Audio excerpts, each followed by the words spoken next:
Last time, we finalized the history of Just the Hustle, and though it was only a two-parter, ain't no need to keep rehashing the past. It's time to start laying down the framework for the future of the channel and just what Just the Hustle can do for you. So, from storytelling that's hopefully entertaining, to a bit of music to get you in the mood, to anime to keep your heart racing, it's time we place the final Tetris piece and get to placing the high score. Ladies and geeks, this is G4M1NG Life. Let's get into it.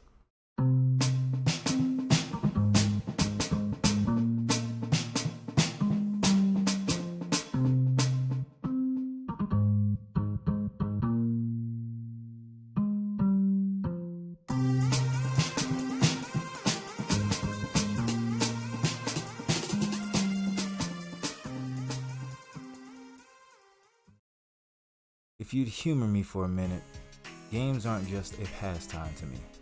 Or more accurately said, good games are more so a portal into good storytelling. A well-crafted game can not only drain hours from your life, but it can also infuse one's life with inspiration, joy, creativity. The list could go on, but I shouldn't have to tell you.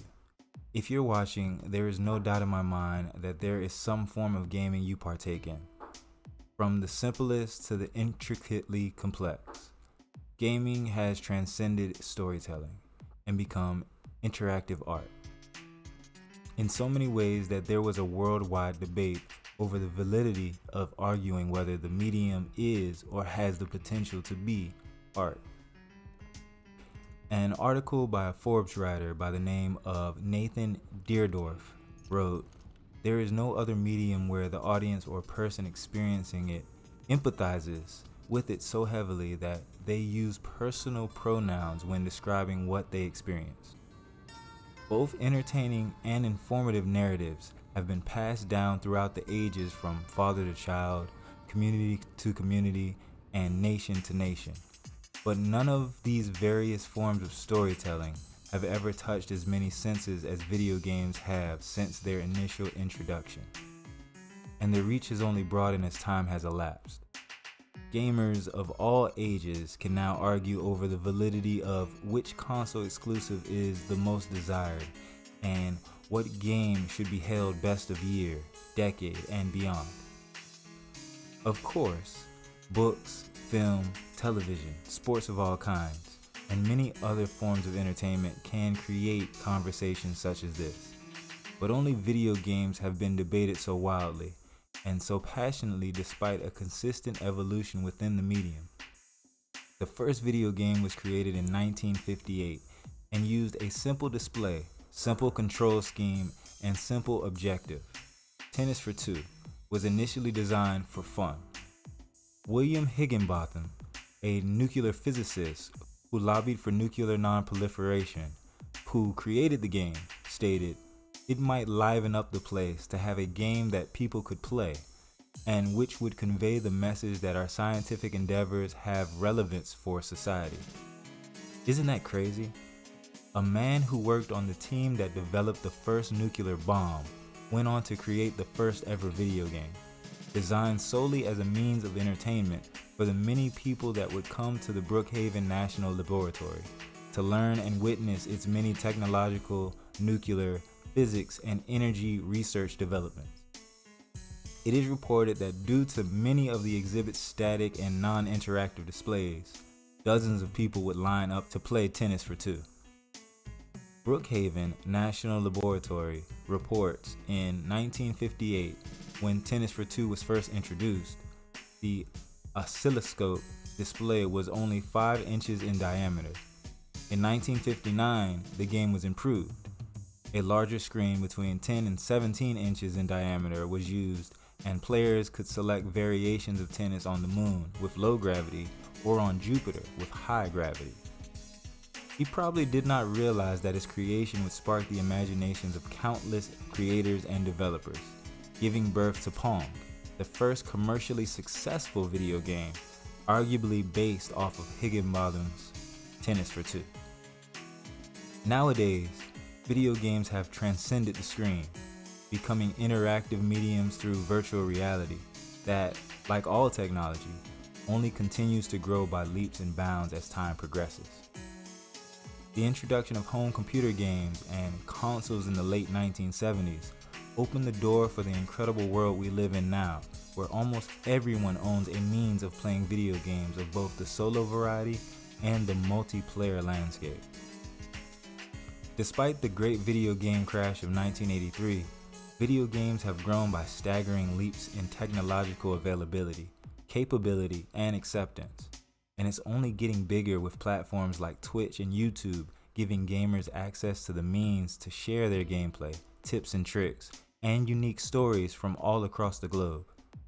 The stories we will hear and dive into can be as varied as simple puzzle games to intricate worlds within worlds, giving players nearly limitless opportunities for discovery and exploration at the tip of their fingers. We are just entering the 9th generation of home consoles, and amazingly enough, the evolution of gaming has yet to slow down. Though the rise in development costs have certainly seen the rise and fall of many game companies since 2013, with the release of the PlayStation 3 and Xbox 360.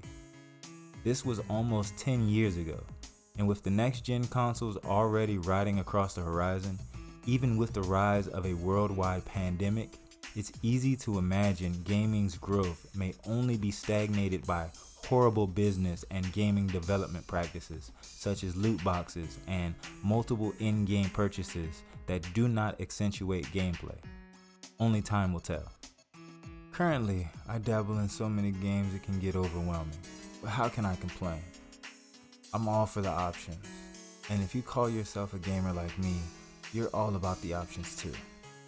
From Ark Survival Evolved, Darksiders 2, State of Decay, and Elite Dangerous, the amount of options Microsoft gives me always scratches my gaming itch, and the Xbox One is powerful enough to get me into the game without much hassle. That's why I mess with Xbox and Microsoft. Hear me out. Microsoft has been doing PCs justice since I was a kid, and their foray into consoles was at first ill-received, but that hasn't stopped them from doing all they could to adapt. I missed out on the original Xbox, only getting the opportunity to dive into its gameplay capabilities at media play demos and over at friends' houses. The first console I ever remembered really hitting hard was the PlayStation, and Final Fantasy VII and Legend of the Dragoon were my jams back then. Over the years though, I've started to realize the type of gamer I really am, and the call of option rings out loudest for me. That brings me back to Microsoft Game Pass and all the amazing possibilities it presents. I have been an advocate since I was first introduced to it, and though I haven't been vocal here, anyone that really knows me can tell you, I'll argue you into a corner if you tell me Sony is superior. First off, since 2017, Xbox Game Pass has been allowing Xbox gamers to play a variety of different games for a relatively low price of $9.99. And if you're the watchful, frugal gamer like myself, you can get your first month for only $1. And with the ability to play games on your Android or Windows 10 PC or laptop, the options are staggering. Recently, I decided to take my gaming to the laundromat, and honestly, the only thing that slowed me down was a few graphical glitches due to the local Wi-Fi, which can be easily corrected if you have access to your own personal mobile hotspot. Gaming on my laptop was smooth and precise, and every so often I'd get complimented on my sleek Bluetooth-enabled Xbox One controller. The only thing you really need to get started gaming on either your phone or laptop.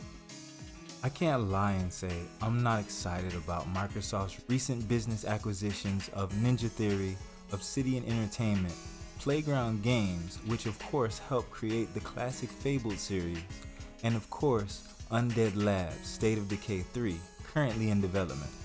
And with ZeniMax and Bethesda joining that network, I'm amped for Elder Scrolls 6, Starfield, and the future of Elder Scrolls Online, which I've been a fan of since I dove into those worlds.